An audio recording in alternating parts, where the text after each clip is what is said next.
Hello everyone, today I'm going to be showing you guys how you can utilize Django's cool templating system to allow for template inheritance. So what this basically lets you do is lets you make a root kind of like base template file and or an HTML file, and it allows you to dynamically add HTML from each of your individual pages into that base template file. So this is similar to something you do in like PHP, where you can use a footer.php and a header.php over and over and over. So yeah, it makes putting together pages really quick, and it makes sure all the pages are consistent with one another. But anyway, to get started, we're going to go into our templates folder in our root parent, or our parent project folder, and we're going to make a new HTML file, and you can call it something like base or layout or whatever you want to call it. I'm just going to call mine layout.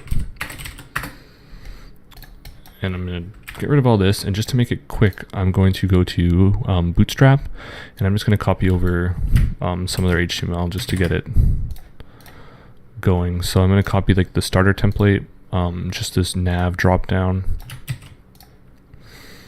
I'll go right in the body here.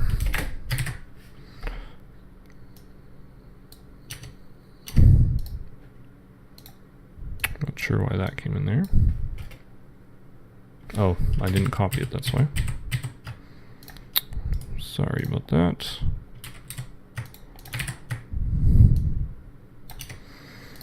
And I'm going to put this nav as the footer.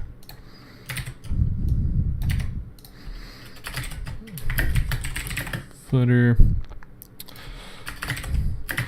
Nav bar. So we have our nav and our footer, and now in between, obviously on a web page, that's where all your main content's going to go.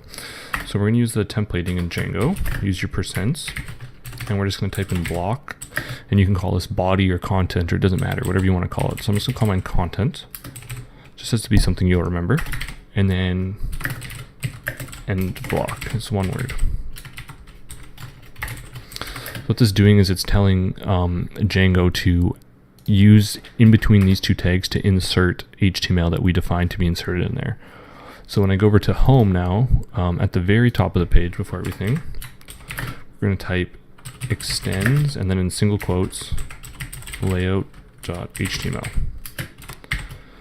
So now Django knows that we're going to use layout as our base, and we're going to be adding this HTML into our base layout. So now we don't need body tags because we already have body tags in our layout HTML. And I'm just going to use all of this for now. We're going to type content, block content, because that's what I called my tags. And just end block. So now we're telling Django to take this code in between the two block tags and insert it in between these two block tags of the same name. So I have my server running. If I go over to our page and refresh it, you can see now that it adds the nav header and footer without having to actually specify it in our home.html. And you can use this with your app pages too. So if I go to genre list, we don't need these body tags.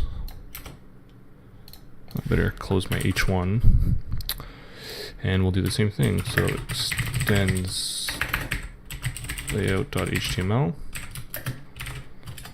and then we're going to do block content,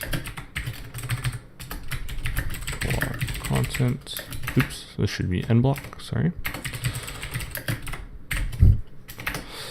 And if I give that a refresh, oh, I gotta go to it, so genres, you can see right there, it shows up there as well. So it makes it really easy to copy this over and have it working in all over places.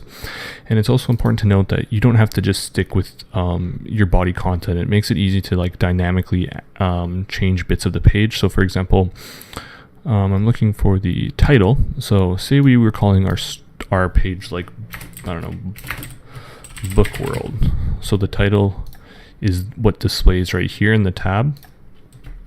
So we could have something like book world with a spacer line, and then we could put block title. Oops. So now we can dynamically add this extra bit to the title. So for example, if we go to home and we leave the block title part blank.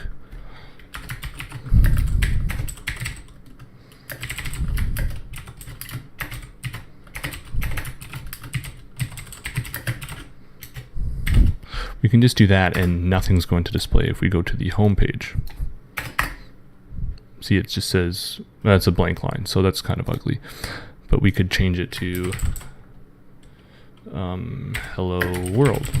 We don't have to specify a tag or anything. It's just going to take just this plain text and it's going to insert it right into our title tag here.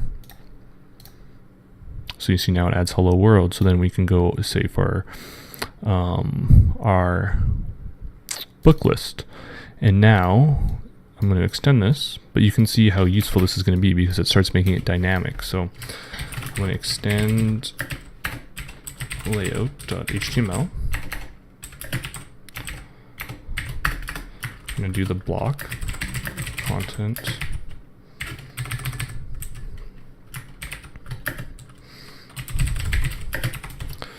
But now, so we know that the book list is going to be looking at a particular genre, but we don't know which one. So at the top,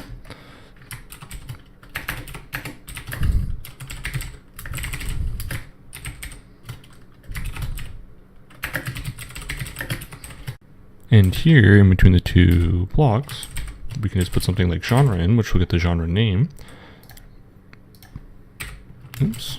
And now if I go to genres and I click one, you can see that it auto goes to fantasy. And if I go back and I click mystery, it knows it's mystery. So whatever you have, it'll just dynamically change to that.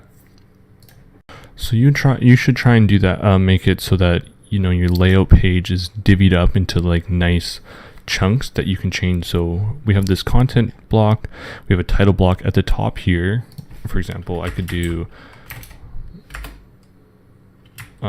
percent styles, oops, block styles, and block. So this allows you to put, so right here, this is just our Bootstrap CSS that would be technically if we were using Bootstrap on every page.